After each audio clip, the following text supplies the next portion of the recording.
Hello everyone, Brian here with a short follow-up to the first video on Saint Feliu de Barruera. So in the last video I talked a little bit about how we need to do something with this tower, and I was deciding whether or not to cut out these lower windows and what are things going to look like in there. Since then I've gone online and I've taken a look at the church. And it turns out on the side that has two windows, these big bells are actually right in the window, the upper window, and in the back, front window and back window. And then there's some smaller bells that are strung across these two. There are no bells down in this section here that I could see.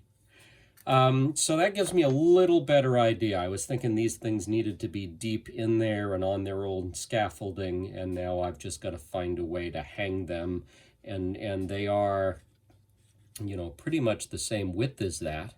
So I've just got to find a way to suspend them just inside of the brickwork there. So I'm still going to have to build something, but it's not going to be as deep in there as I thought. So a couple of other items here. I glued this in place, and then I got to looking at this and realized I had made a mistake. And that mistake is that there are two levels to this. There's this level down here, which has grass, and this defines a stone wall. And then this section is raised up slightly. And this section up here is raised up twice as high with a stone wall dividing it. So what the kit gave me was a sheet of styrofoam to do that building up. And it's interesting because the sheet of styrofoam, you know, is about as wide as this and a little longer than one of these two. And yet somehow I have to cover this section, I have to cover half of this section, and then I have to cover it again.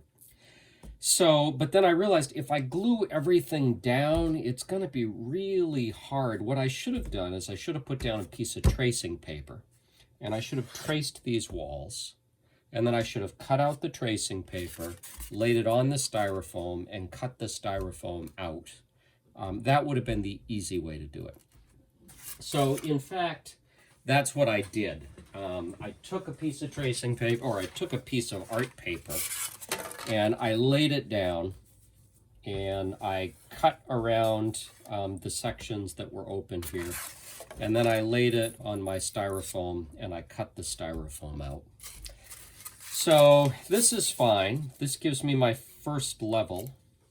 Now the interesting thing about this is on the substructure, there is a line indicating the level that this should come up to, and that line is not level with the width of the styrofoam, and it is not, it's higher, but it's not as high as two pieces of this styrofoam. So I'm not sure if this is just supposed to be a rough approximation, and I don't have to worry about it, or I don't know if I need to do maybe cardboard underneath here to lift it up to that level. And that's probably what I'm going to do, is I'm going to use cardboard underneath this foam, little pieces of cardboard everywhere to lift that up slightly. So then that left me with a piece over here that is not quite big enough. I'm not, once I cut out this shape, I don't have quite enough left to cover all of this over here, and so I've got to figure out what I'm going to do. And I've got pieces of foam like this cut out here and this cut out here actually that I can slice into smaller pieces and use as underlayment here to raise that next piece up. And I guess I'm going to have to find pieces of the cutout to arrange in here to get the right shape. So this is the first time I've ever done any of this, but it's the first time I've ever used styrofoam in this way, and so I'm very much trying to figure out what it is that we're dealing with here. When I cut that piece out, this is what I was left with. And this is not quite wide enough on the thin side. It's plenty wide enough on this side.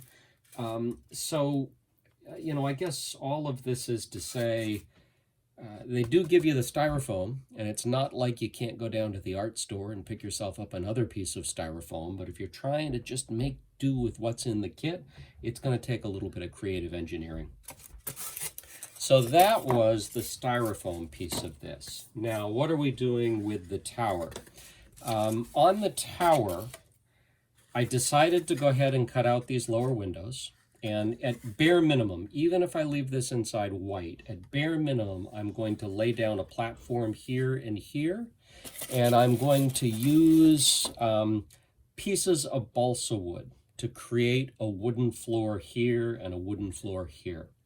So this is perfectly square, and it's like 1 3/4 or 1 3/8, something like that. So what I did is I took some of the extra stock from where I cut this out, and I created a couple of squares that should fit within here without a problem. So it should fit in there nicely as a floor. And I traced down below the window low enough so that I could get my floor in place, and I could get the pieces of balsa wood across here and still come in under the level of the window. I then sliced a number of pieces of this so that I could create little gluing tabs that will go underneath. I'll glue one side to these and one side to the tower, and I'll have a tab on each side, or actually I'll have a tab on 3 sides, and that will allow me to glue that together. So the idea is I am going to, this is the side that faces the church. I'm going to glue 3 sides together with those platforms, and I'm going to leave this front so that it opens, so that I can put in the wood pieces in there. And then I can glue it all together, and I will have, actually I'm going to put in the wood pieces and whatever way I'm going to suspend the bells. And I'll show you that when I do it. I still am going to have to build some sort of simple scaffolding there.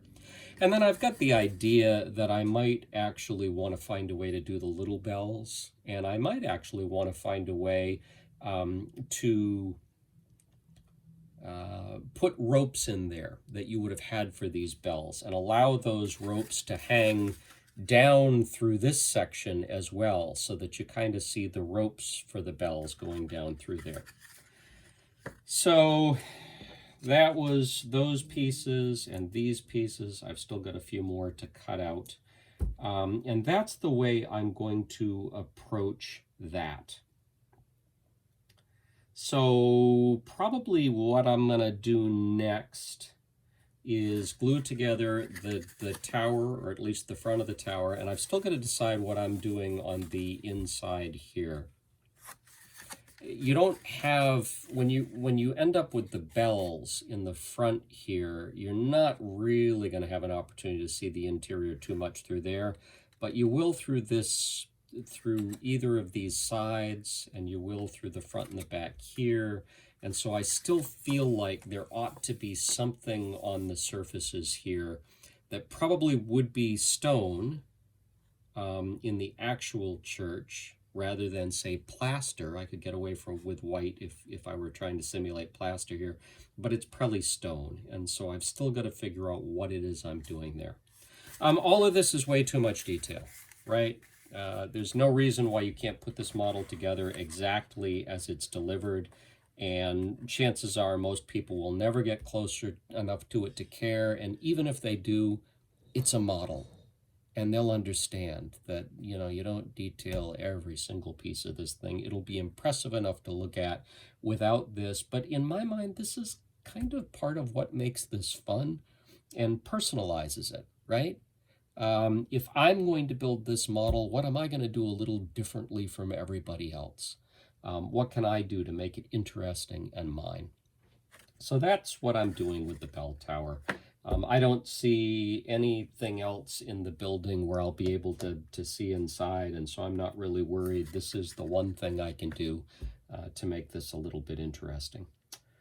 So I guess the only other thing I'd say, for those of you who have never done paper models before, and that was me before about a month ago, when you're cutting stuff out, so if I do a few more of these gluing tabs, then, you know, you push hard down on the X-Acto knife to actually cut. But then what you do is, if you just want to be able to bend, you can just bend the card and like crease it. But a better thing to do to make it easier to work with is, you know, to take your metal ruler and take your same X-Acto knife, but with half the pressure. Just score it. Then you've got a nice line there that bends very easily because you've scored halfway through, and that bends very nicely. On a lot of paper models, that's what you do. It's part of what I did with here. You know, I cut out all the hard stuff, and then I just scored along the edges so that I get a nice tight corner and no resistance. I don't have the model trying to flex on me because it doesn't want to be bent. As soon as you score things, they bend over nicely and they stay that way. This was scored, and it's wanting to keep the shape. It's definitely something one should do. A lot of people will use a dull X-Acto blade to do that, but if you just are careful with the pressure and very light with it, a sharp blade is not a problem. And per the advice I've given previously, I can't imagine what circumstance there would be that I would want to retain these windows for anything. But my idea is, don't throw away anything until you're done. And then when you realize later on that there was something you needed, like I needed the doors for San Pedro de la Nave, you're in the habit of holding on to things and you can go get them. So this is just a practice I'll emphasize. Hold on to everything until you're done. So anyway, just a couple of things as we move along on St. Feliu de Barruera, and I think that'll do it for now. Thank you all. Bye-bye.